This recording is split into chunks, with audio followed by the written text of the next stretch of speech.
Texas veteran was injured serving our country in Afghanistan. Now he's getting a brand new home, custom home. It's all thanks to the organization Homes for Troops. Joining us this morning is Sergeant Tim Brumley.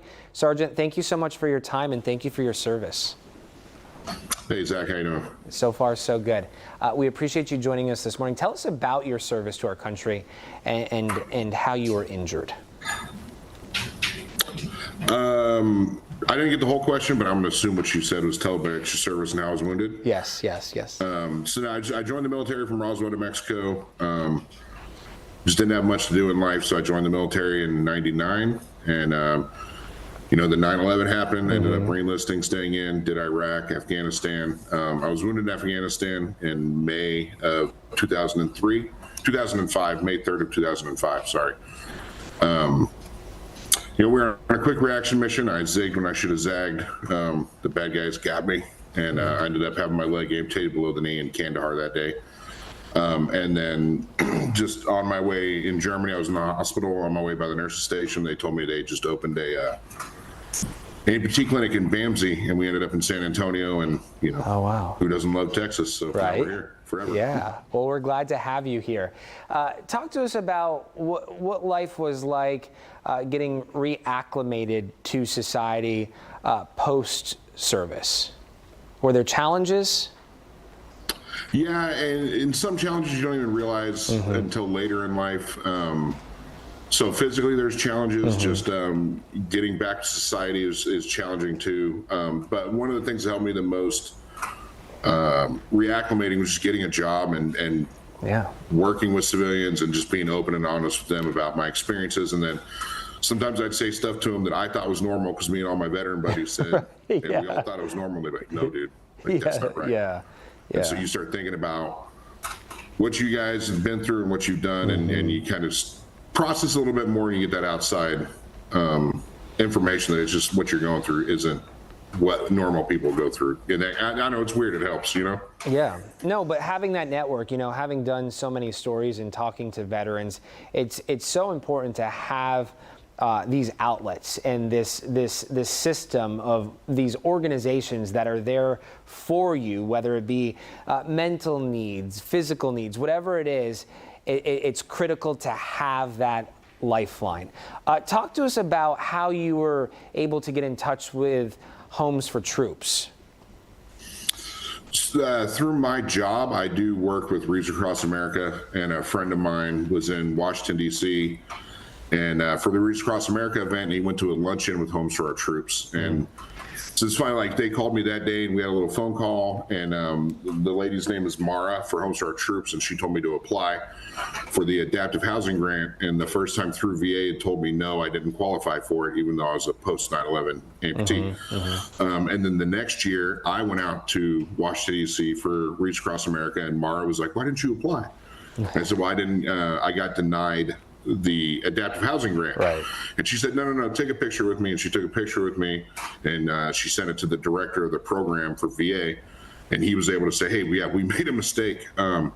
So they actually helped me from step one all the way through. Wow. We get our house in about 2 months, I think.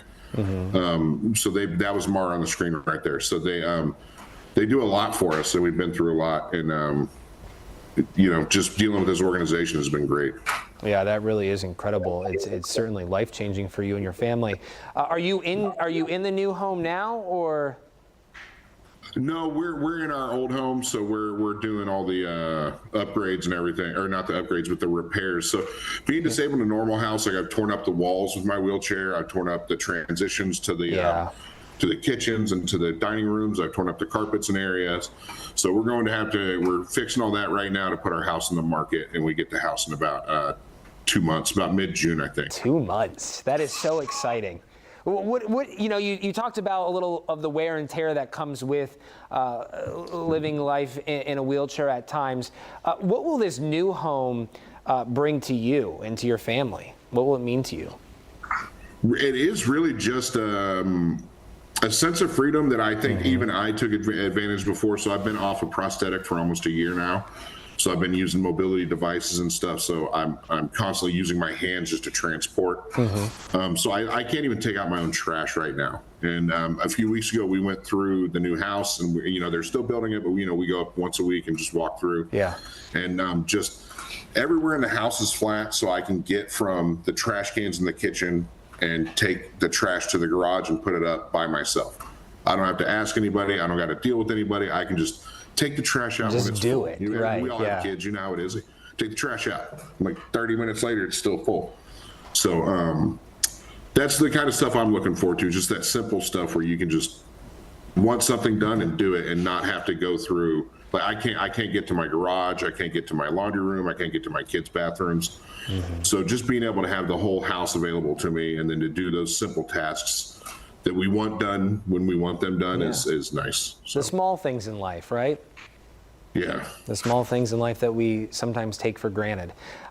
Tim, for service members watching, listening, or if it's a loved one who knows someone who is in need of services, if they're a veteran, I know it can be a process to just show up, to take that first step. What would you say to them in getting the ball rolling, and getting help, and getting the assistance they need to live a better life? Some of it's just finding the right organization and asking. It's really hard for a lot of guys to ask for help. It's still hard for me. So through Homes for Our Troops, I've been reintroduced to, or not reintroduced, but introduced to more organizations, and they're there to help veterans, and they've offered assistance. It's still hard to sometimes be like, hey, I need help here. Yeah. And it's just saying it, just telling them, hey, and sometimes they'll say, no, we can't help you, and maybe they can point you in the direction of someone that can. But there's a lot of people out there looking to help people. So you're very rarely just going to get a no. Actually, I think Homes for Our Troops built a guy looking for LEDs for his house because he couldn't see. And they said, no, we're just going to build you a home. Isn't that something? It's just asking and trying to find the right organizations to help you out, and you never know where you're going to land. Yeah, and there's nothing wrong with asking for help. We all need help at times, and so do yourself a favor and put that pride, that ego aside, if that's what it is, and just ask for help.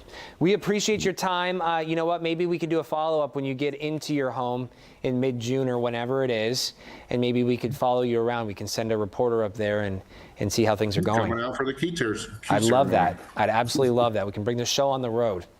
Make it a day. Okay. Sergeant Brumley, thank you so much for your time this morning.